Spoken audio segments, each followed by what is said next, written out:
The poor sister can't even buy a house. Lauren laughed, raising her glass so everyone could hear. Dad smirked and unfolded the newspaper beside him. Then his face went blank. New Billionaire Reveals Walker Tower. He read. My photograph filled the front page. Mom's hand froze over her purse. Ethan stopped smiling. Lauren stared at me like I had changed shape. I leaned back, calm enough to hear the ice crack in her glass. Surprise, I said. They thought the headline was the secret. It wasn't, because before that morning ended, Dad would learn Walker Tower wasn't the only part of his world I controlled. 3 days before that headline appeared, I was standing barefoot in my kitchen, eating cold takeout over a set of blueprints no one in my family had ever bothered to ask about. My name is Hannah Walker. I was 42, an architect and sustainable urban developer, and for nearly 15 years, I had built projects designed to lower energy costs, protect old neighborhoods, and keep working families from being pushed out. To my family, though, I was just Hannah, the unmarried daughter who took the train, the sister who wore the same white shirts, the woman who still rented a small apartment downtown. They did not know the apartment was a penthouse I owned. They did not know the construction site visible from my bedroom window belonged to the largest project of my career, and they definitely did not know the name hidden beneath the black cloth covering its model. Walker Tower. My father, Richard, owned a building supply company that had once been respected across the city. He measured success in square footage, expensive cars, and how quickly a restaurant host recognized your name. My mother, Diane, measured it in appearances. She could spot a scuff on my shoe from across a room, but she had never once asked what I was designing. Then there was Lauren, my younger sister. Lauren sold luxury real estate and carried every achievement like a trophy. New client, new handbag, new vacation home. She had spent years turning my quiet life into proof that she had won some competition I never agreed to enter. Her husband, Ethan, rarely joined in directly. He just smiled when she did. Sometimes that hurt more. The only person who had ever understood me was my grandmother, Evelyn, when I was 17. She took me through a neighborhood that lost power every winter. I still remember the smell of wet pavement, the hum of a struggling generator, and a little boy doing homework beside a battery lamp. Grandma squeezed my hand. Build something that helps people live better, she said. Not something that only makes rich people look up. Years later, that sentence still sat above my drafting table. So did the empty hook where her necklace used to hang. After Grandma died, Mom said she would keep it safe for both granddaughters. I believed her. That Saturday, I arrived at my parents' summer barbecue carrying my laptop, a final permit update, and one small hope. Maybe this time, they would ask what I had been building. The smell of grilled corn reached me before I opened the gate. Lauren's laughter followed. By the time I stepped onto the patio, I already knew my hope had been a mistake. The patio looked exactly the way it did every summer. Dad stood beside the grill in a golf shirt, turning steaks while checking business messages.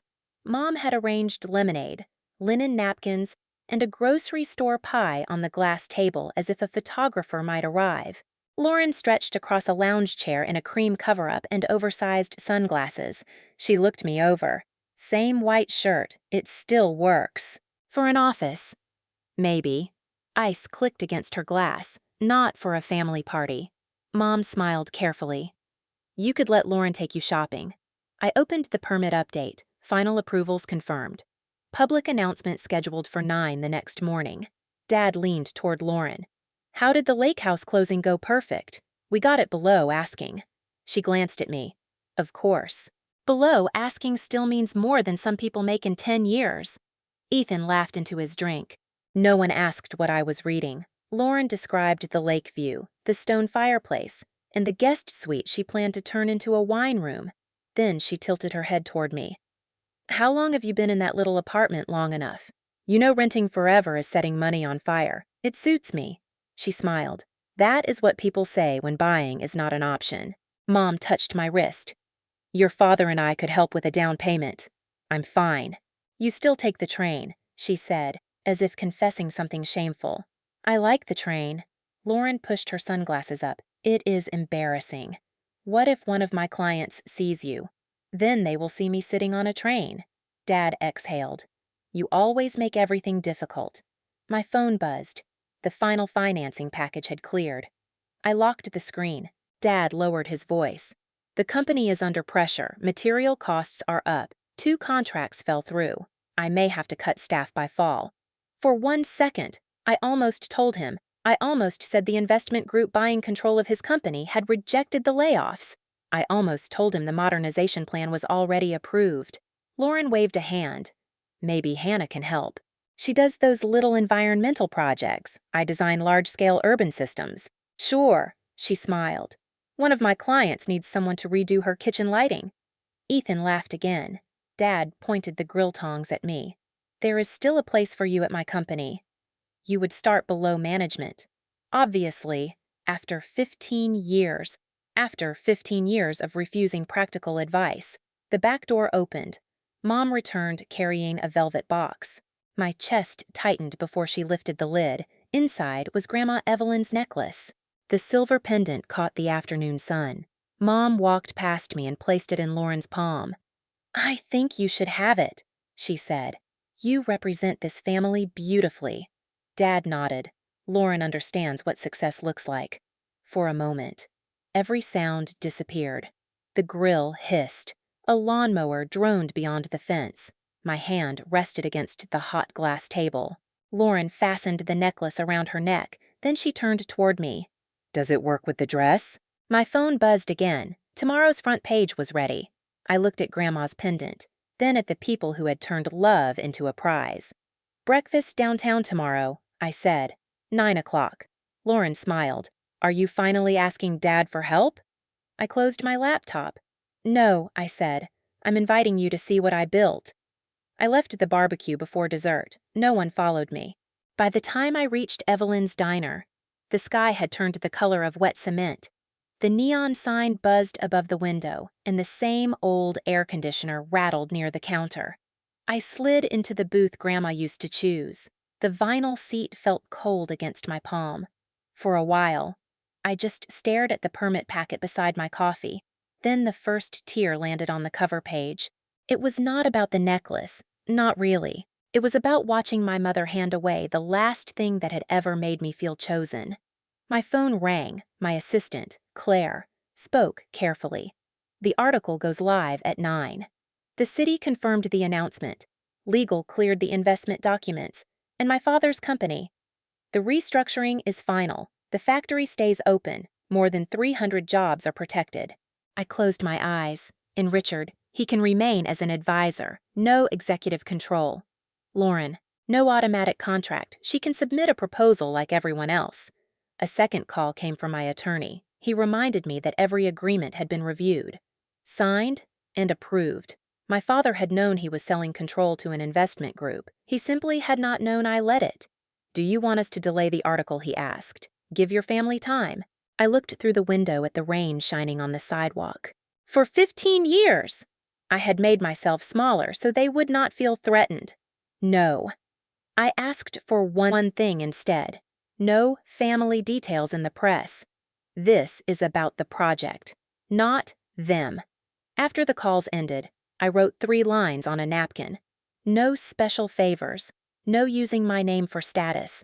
No forgiveness without accountability. Then I drove to the private gallery where the Walker Tower model waited beneath a black cloth. The room smelled like fresh paint and new carpet beyond the glass. The city lights stretched toward the neighborhood Grandma once showed me. Claire stood beside the model. Are you ready? I touched the folded newspaper on the table. No, I said, but I am done explaining who I am. The elevator chimed behind us. My family had arrived early. The elevator doors opened before Claire could answer. Dad stepped out first, checking his watch. We said 9. It's 8:47, I said. Mom followed, smoothing her jacket. Lauren came last, holding Ethan's arm, Grandma's necklace resting against her collarbone. She glanced around the gallery. Floor-to-ceiling windows framed the skyline. Screens showed energy maps, transit routes, and construction schedules. At the center, the tower model waited beneath black fabric. So, this is where you work? Lauren asked. One of the places. A young engineer crossed the room. Good morning, Ms. Walker, The mayor's team is downstairs. Press goes live in 11 minutes. Dad looked at me. Ms. Walker. Mom pointed at the model. Did they let you arrange all this? Dad moved toward a screen and froze. A rendering of his factory filled it. Rusted loading bays had become clean production lines, rooftop solar panels, and a new rail connection. What is my plant doing up there? It's part of the redevelopment. You know about the sale. I know every page. Lauren laughed. Hannah probably helped with the recycling plan. Ethan looked away. Lauren walked to the windows. You know what's funny, all this pretending, and the poor sister can't even buy a house. Her voice carried across the room. Dad reached for the newspaper beside the coffee service. The paper crackled as he unfolded it. Then he stopped. New Billionaire Reveals Walker Tower. He read. Below the headline was my photograph. Dad looked at the page, then at me. Mom's lips parted. Lauren's smile disappeared. I let the silence settle. Surprise. The screens changed. My name appeared above the project title. Hannah Walker, lead architect and principal developer. The black fabric dropped. Walker Tower rose in glass, steel, and green terraces, surrounded by affordable housing, a transit hub, and a community center. The city representative entered and shook my hand. Congratulations. $4 billion in total development, 300 permanent jobs, and one of the region's largest clean energy systems. Lauren stared at her. You mean she designed it, I led it. I said. Dad lowered the newspaper. This billionaire story. The press estimates my holdings at about $1.5 billion. Mom sank into a chair. But your apartment is a penthouse I own. You take the train, Lauren said, because I helped design the transit plan. Dad pointed at the factory image. Who bought my company, the investment group you agreed to sell to? Who runs it, I do? He stepped toward me. You hid behind lawyers and took my company. No. You sold control after your advisors reviewed the agreement. I kept my name private because you would have rejected the deal out of pride. What happens to the factory? It stays open. More than 300 jobs are protected. We invest in new equipment. You remain as an advisor if you follow the new standards. His anger faltered. Lauren crossed her arms. And my firm handles the property sales. No. What you can submit a proposal like everyone else. I'm your sister. That is not a qualification. Mom stood. Hannah. Darling. We always knew you were talented. I looked at the necklace. Yesterday, you gave away Grandma's necklace because Lauren made you proud. That was misunderstood. No, it was clear. Lauren's eyes sharpened. You brought us here to humiliate us. I didn't write the things you said. I stopped hiding the truth to protect your feelings. The city representative touched a control. Another section of the model lit up. Evelyn Walker Community Center. Below it was the neighborhood Grandma had shown me at 17. The same streets. Only now. Every building had reliable, clean power. Lauren touched the necklace. Grandma's legacy was never a prize for the richest daughter. I said. It belongs to the person willing to live by what she believed. Her hand trembled as she opened the clasp. For once. Lauren had nothing to say. She held the necklace toward me. I did not take it. Lauren's hand stayed in the air for several seconds. Then she lowered it. No one spoke until the city representative quietly left the room and the doors closed behind her. The consequences did not arrive all at once. They came in pieces, 6 weeks later. Dad was sitting across from me in the factory conference room, wearing safety glasses over the same expensive frames he used at golf clubs. The old production floor smelled like metal dust and hot wiring. New equipment hummed behind the glass. He had accepted the advisory role. At first, he corrected everyone, interrupted meetings, tried to make decisions that were no longer his. Then one morning, he stopped. I should have listened when you talked about modernization, he said. I kept reading the budget. You should have listened when I talked at all. He looked down. That was the first apology he gave without defending himself. Mom handled things differently. She told 3 friends that her daughter was the woman behind Walker Tower before I heard about it from someone else. I called her that night. You do not get to use my success as a social credential, I said.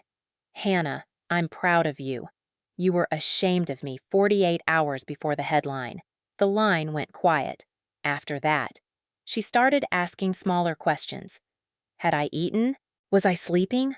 What part of the project worried me most? I did not trust the change yet, but I noticed it.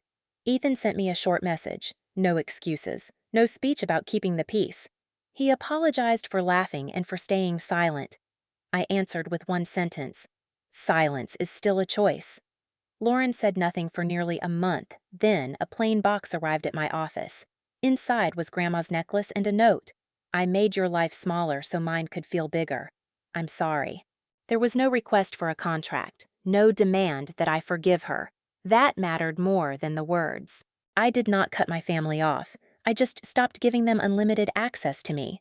Sunday dinners became occasional coffee. Business stayed separate. No one received favors because of our last name. Dad began taking the train with me to the factory once a week. The first morning, he complained about the seats. By the fourth, he was asking questions about the transit system. One rainy afternoon, I returned to Evelyn's diner. The necklace rested beside the Walker Tower plans. Across the street, crews installed the first clean energy lines in Grandma's old neighborhood.